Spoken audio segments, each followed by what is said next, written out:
Mutante y televidentes de Cable Más TV, estamos acá en la Universidad de Cundinamarca, donde se va a llevar a cabo un foro académico organizado por algunos líderes de acá de Facatativá y también algunos líderes políticos de nuestro país. Estamos acá con el doctor Diego Garzón. Bueno, doctor Diego, explíquenos acerca de este foro. Bueno, sí, es un foro cuya iniciativa es de la Universidad de Cundinamarca, cuyo propósito es precisamente integrar a la academia con la realidad nacional. Nos parece fundamental la iniciativa. Es muy importante que las decisiones de los jóvenes sean unas decisiones informadas, y qué mejor que tener para ese trabajo, para esa labor, a una persona tan destacada en el orden nacional como el doctor Antonio Navarro, quien también es exconstituyente de la Constitución de 1991, actual senador, y además viene de un proceso de negociación, siendo el líder de la alianza M19. Entonces me parece que es de todos los pergaminos muy motivado, y además veo que hay una copiosa asistencia, lo cual también nos motiva mucho más. Bueno, doctor Diego, muchísimas gracias. A ustedes muy amables, y como siempre este medio de comunicación tan importante en todos los sucesos que vienen trascendiendo la historia del país, del departamento y de Facatativá. Buenas noches. Gente Mutante, estamos acá con Camilo Rubiano. Él está en este foro académico por la paz, por la representación del no. Bueno, Camilo, ¿por qué decirle no al plebiscito? Mire, un saludo para todos, pero hay que ser claro con esto. El plebiscito los acuerdos tienen una cantidad de cosas que le preocupan a más de uno de los colombianos. Empecemos por el tema de reforma rural, que es el primero. Un listado de buenas intenciones, pero lo que le preocupa a mí personalmente es que no se pueda llegar a cumplir y que le generen unas falsas expectativas a los campesinos, a los más de 12 millones de campesinos. La misión rural habló de 195 billones para cerrar esas brechas y para llegar a generarle un cambio al campo colombiano. El gobierno nacional lo único que ha hecho es reducirle eso. Entonces es la primera preocupación, porque no se le va a dar cumplimiento a eso. Dos, el tema de justicia. El artículo 60 del Acuerdo de Justicia expresamente le garantiza a la guerrilla de las FARC de que no paguen ni un día de cárcel, con el simple hecho de comentar y de contar el delito que cometieron, pero sin importar la gravedad de este, no pagarán ni un día de cárcel. Segundo, el artículo 36 le garantiza a esos que cometieron delitos de lesa humanidad que puedan participar en política, contrayendo lo que dice la Constitución colombiana, que los que ya están condenados por delitos no culposos no puedan participar en política. Tercero, ahí va, como el delito de secuestro de soldados, narcotráfico y extorsión, son delitos que se pueden conectar con el delito político de rebelión, como lo señala el artículo 38 y el artículo 39, y al mismo tiempo se pueden amnistiar. Entonces lo que genera es que sí va a haber un grado de impunidad alto, porque los delincuentes de lesa humanidad, los que tanto daño le han hecho al país, no paguen ni un día de cárcel, puedan participar en política con una cantidad de garantías que no tiene el colombiano de bien. Camilo, ¿qué decirle de pronto a esas personas que, pues, si usted nos puede nombrar un ejemplo de un país en el mundo donde exista una paz completa? Denos un ejemplo donde de pronto se haya llegado a un acuerdo de negociación justa, tanto para las víctimas como para los victimarios. ¿Eso existe en el mundo? Mire, pues le quiero decir esto. Hoy el ETA de España le pidió al gobierno de España y al gobierno de Francia a que renegociaran y miraran a ver cómo podían llegar a un acuerdo parecido al de Colombia, porque allá sí hubo un castigo ejemplar frente a los criminales de lesa humanidad, y lo que quieren hacer es eso. Entonces nosotros queremos un acuerdo, todos los colombianos queremos la paz, pero una paz que realmente nos lleve a una paz que sea estable y duradera, una paz que con unos mínimos de justicia como los que queremos nosotros, y el ejemplo se da en Sierra Leona, en Ruanda, se dio en España con el ETA. Y entonces sí se puede hacer, y se puede llegar a un proceso donde haya un mínimo de justicia, donde los colombianos y las víctimas realmente tengan esa importancia, vayan a ser reparadas, y donde no se beneficie simplemente a un grupo pequeño de bandidos y a un presidente con una vanidad de paz. Bueno, Camilo, por último, un mensaje para todas las personas de Facatativá que están por la postura del no. ¿Qué le quiere decir a ellos? No, el 2 de octubre tenemos la oportunidad de decirle no a que el delito del narcotráfico sea amnistiable, de decirle no a que los cabecillas y autores de crímenes de lesa humanidad vayan a la cárcel, a decirle no a Timochenko, a Iván Márquez, a todos los delincuentes de las FARC, que no vamos a aceptar que no paguen ni un día de cárcel. Y tenemos la oportunidad de decirle a los delincuentes de las FARC que ser pillo no paga. Gente mutante, estamos acá con el doctor Navarro Golf. Él hace parte del movimiento Alianza Verde, del partido Alianza Verde, y ha tenido mucha importancia en el país, sobre todo cuando estaba en la guerrilla del M-19, un movimiento muy querido por algunos colombianos, y pues estamos acá precisamente para que nos hable de ese punto importante, doctor Navarro. ¿Por qué tenemos que votar por el sí? Bueno, esencialmente porque termina el conflicto con las FARC. Las FARC es la guerrilla más grande, más organizada, más antigua del país, y ha tomado la decisión de desarmarse. Y nos van a preguntar si queremos que eso suceda o no. Yo no tengo duda, voy a votar que sí. Es un paso adelante en el fin del conflicto y vamos a tener muchas menos víctimas en el país, de manera que hay más que suficientes razones para decir que hay que dar el paso a favor de que la paz avance y el país también. Doctor Navarro, durante la época de las negociaciones con el M-19, si me equivoco me corrigen, la época de los 80, 89 más o menos, ¿cómo era ese acuerdo? ¿Qué diferencia tiene ese acuerdo a este? Bueno, el acuerdo nuestro tenía 5 páginas, este tiene 279, pero nosotros teníamos mucho apoyo público, un apoyo público tan grande que nos llevó menos de un año después de haber firmado el acuerdo a sacar una tercera parte de los votos para la Asamblea Constituyente de 1991. Nosotros no tomamos tanto en hacer letras o acuerdos estrictos, sino en conseguir apoyo ciudadano, y nos fue muy bien en esa primera etapa. Bueno, doctor Navarro, por último, un saludo muy especial para toda la gente de Mutantes TV y de Canal 3 de Facatativá, un mensaje para la comunidad de Facatativá.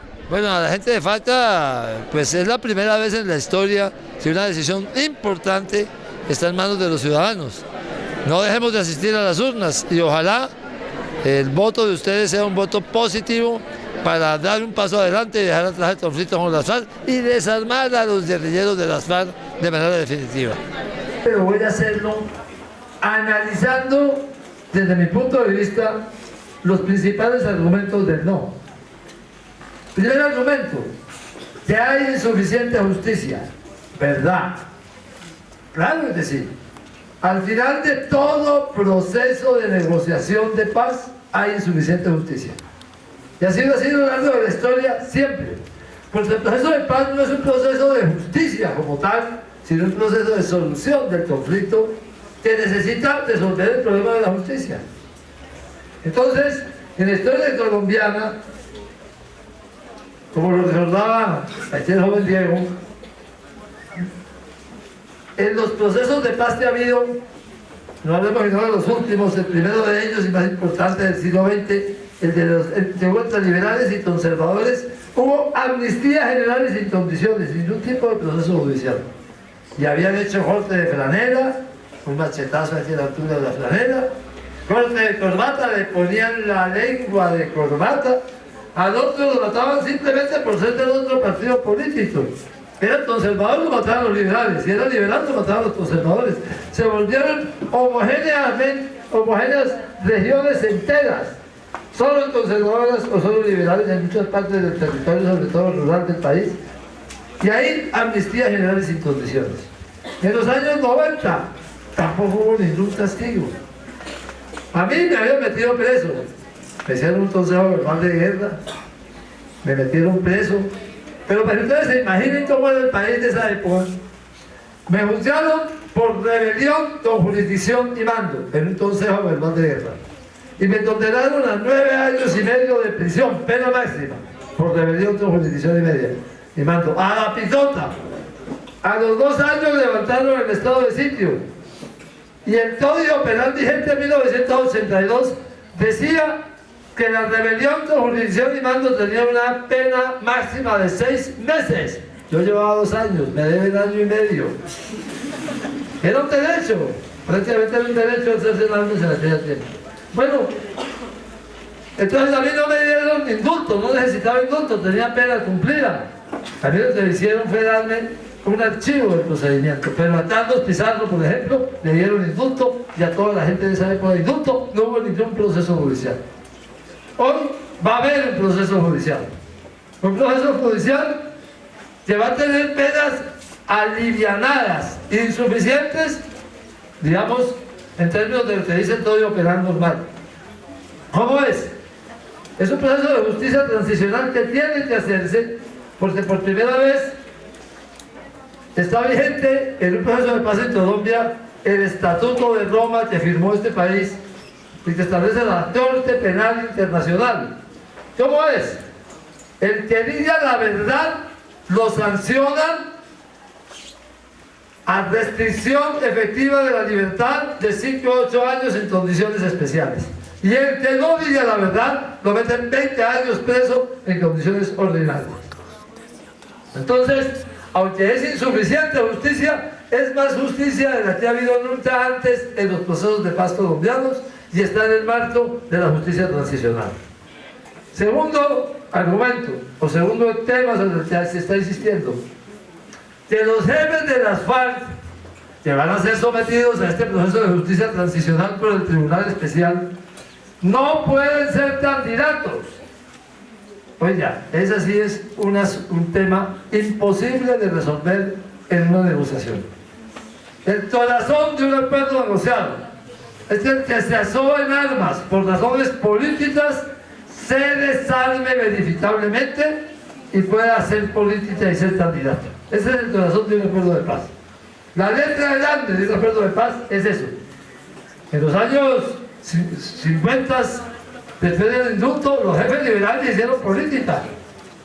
Uno de ellos fue presidente de la República y era el presidente del directorio liberal, el doctor Carlos Lleras Restrepo. Ahora está en los billetes de 100.000 pesos.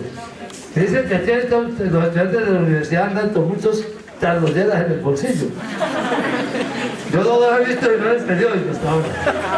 Y eso le tenemos suerte como congresistas, les quiero decir.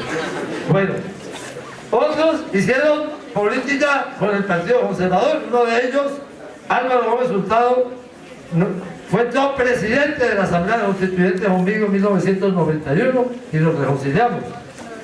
Nosotros, mire, yo fui candidato 2 días después de la firma del acuerdo. Y Carlos Pizarro también fue candidato a la presidencia 2 días, a la alcaldía de Bogotá primero, y sacó 70.000 votos.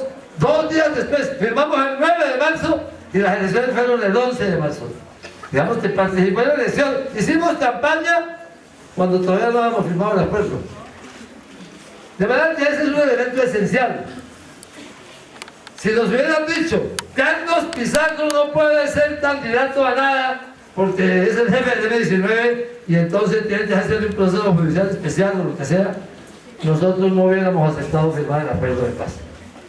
Y le digo aquí a nuestro compañero que nos está acompañando del Centro Democrático, piense usted nada más qué le hubiera pasado a la lista del Centro Democrático al Senado si el doctor Álvaro Uribe no puede ser candidato. No saltan ni uno, pues.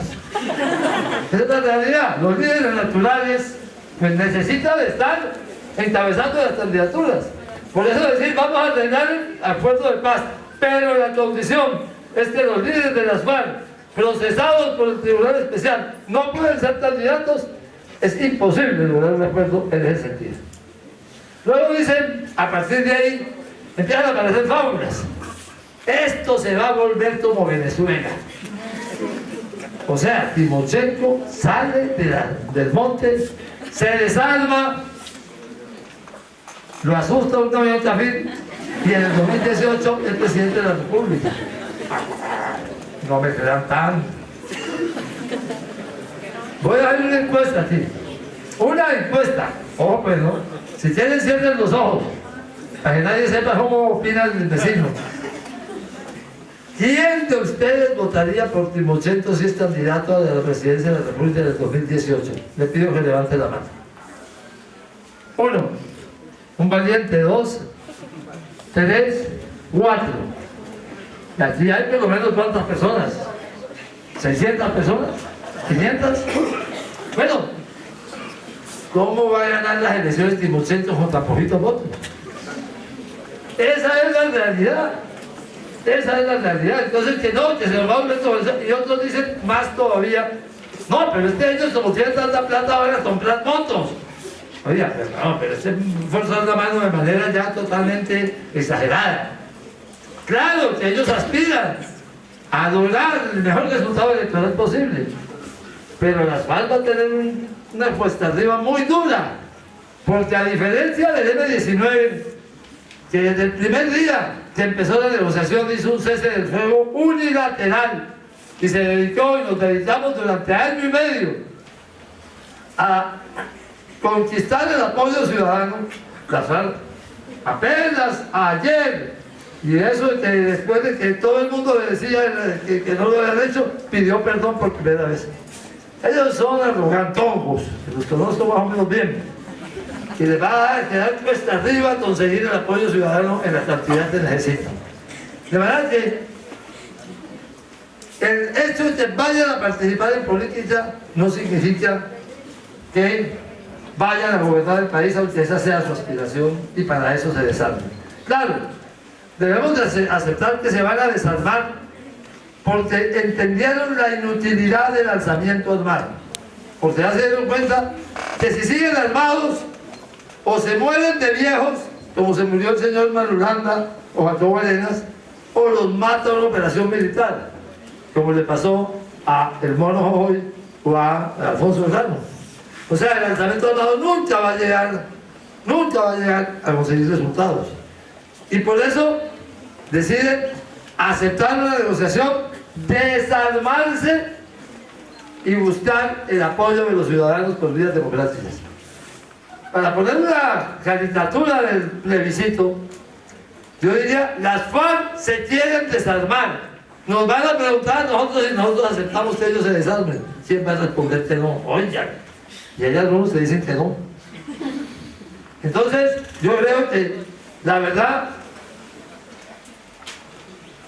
ese es el elemento central, el desarme de las FARC. ¿Se va a producir el desarme de las FARC? Se va a producir el desarme de las FARC. Le van a entregar las armas a 500 militares en servicio activo de 14 países que ya están en Colombia, sin uniformes y sin armas, pero ya están en el país. Militares, no son de una ONG de monjitas que no saben de nada, no les van a meter gato por liebre, saben de armas. Y en un periodo de 180 días, en 3 contados, 30% al principio, 30% en la mitad y 40% al final de los 6 meses de los 180 días, les van a entregar las armas a las Naciones Unidas. Entonces, políticamente está claro que quieren dar el paso. Lo que más dijo Timochenko en el discurso de la noche fue eso. Empezó diciendo una frase que le salió bien, en medio de todo, le salió medio al revés, pero esa le salió bien. Cuando dijo, de ahora en adelante nuestras únicas armas serán las palabras. Eso es cierto. Ellos ya tomaron esa decisión, pero además hay un proceso reglado, establecido, verificado de entrega de las armas a las Naciones Unidas. Que van a tener una participación política con una favorabilidad. Es cierto, van a tener una favorabilidad. La favorabilidad es de 5 senadores y 5 representantes por 2 periodos.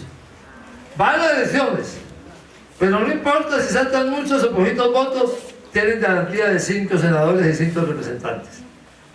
Claro, nosotros también somos 5 senadores de la Alianza Verde y 100 representantes. Y perdemos todas las votaciones. Porque los otros son 100. O bueno, en el caso del Senado, la coalición del gobierno son 70. Si nos sumamos los del centro democrático, que son 20. Los del pueblo, que son 5. Y nosotros, que somos 5, somos 30. Volvemos a perder todas las votaciones.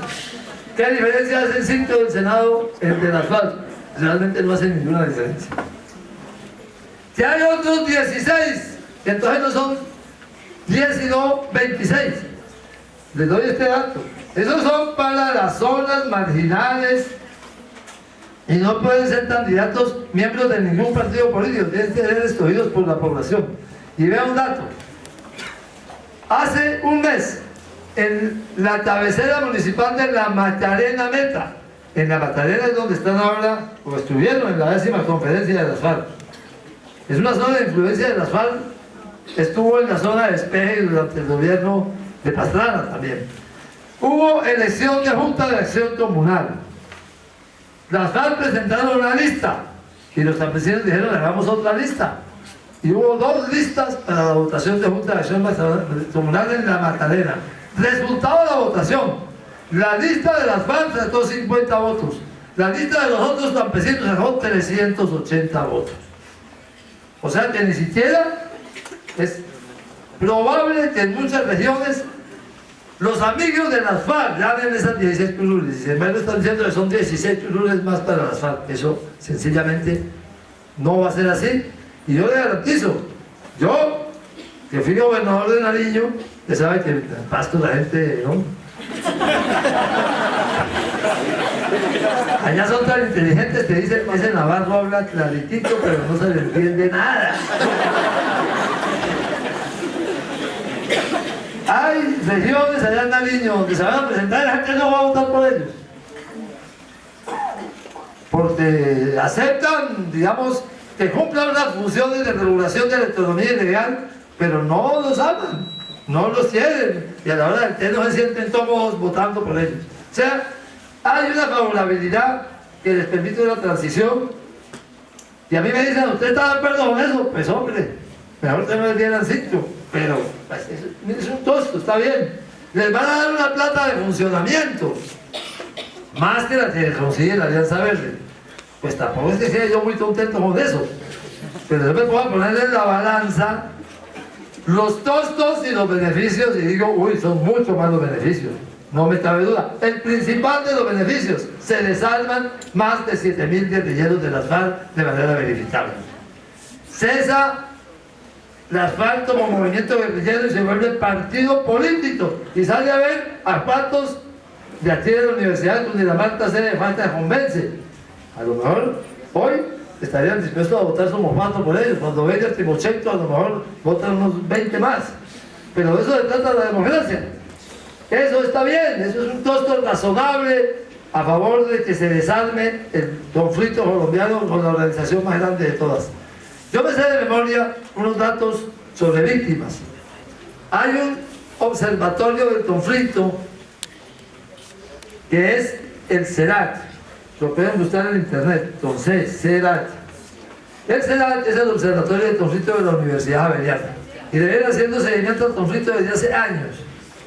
Yo les pedí a ellos que me dijeran cuántas víctimas directas del conflicto FARC-Estado ha habido en los últimos años. Y me sé de memoria las cifras del 2013 y del 2016.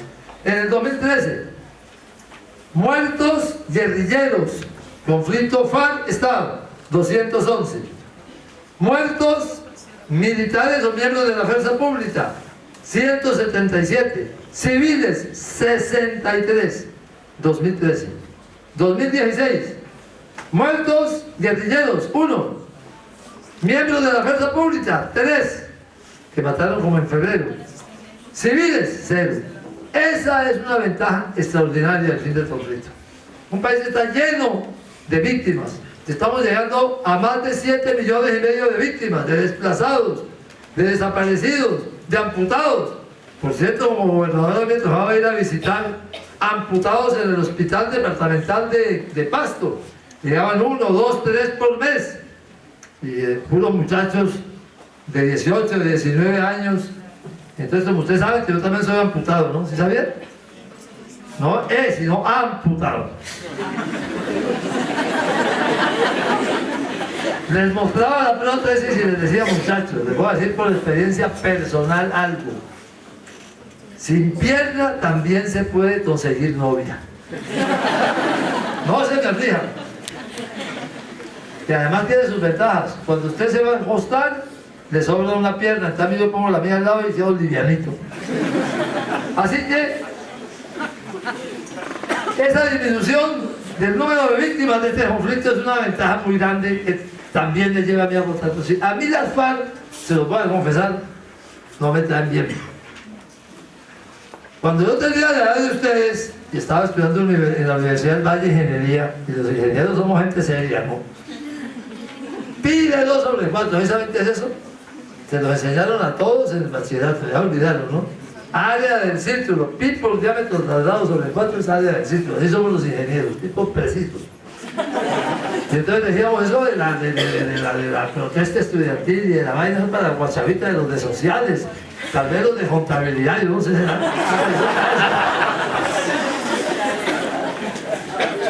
Bueno, pero los de administración sobre todo, ¿no? Nosotros éramos gente seria, pero terminé metido en eso, eso usted hacía en la vida. Pero me metí en momentos estudiantiles, después vino el fraude del 19 de abril de 1970, al que hacía referencia a Diego, le robaron las elecciones al general Rojas Pinilla, y entonces yo decía, pero entonces, en este país, ¿a quién le van a respetar un resultado si a un general retirado le roban las elecciones presidenciales? ¡Hay que alzarse en armas! Eso se nos habían enseñado sus abuelos y nuestros papás. Y entonces, ¿dónde? ¿A qué guerrilla me meto? Y los estudiantes de mi época eran, ¿a qué guerrilla nos metemos? La profesora lo necesita. Y entonces dije yo, ¿a las FARC? No, si se va a meter a las FARC, hermano. Marxistas, leninistas, línea Moscú. Es un frondio, era una vaina propia.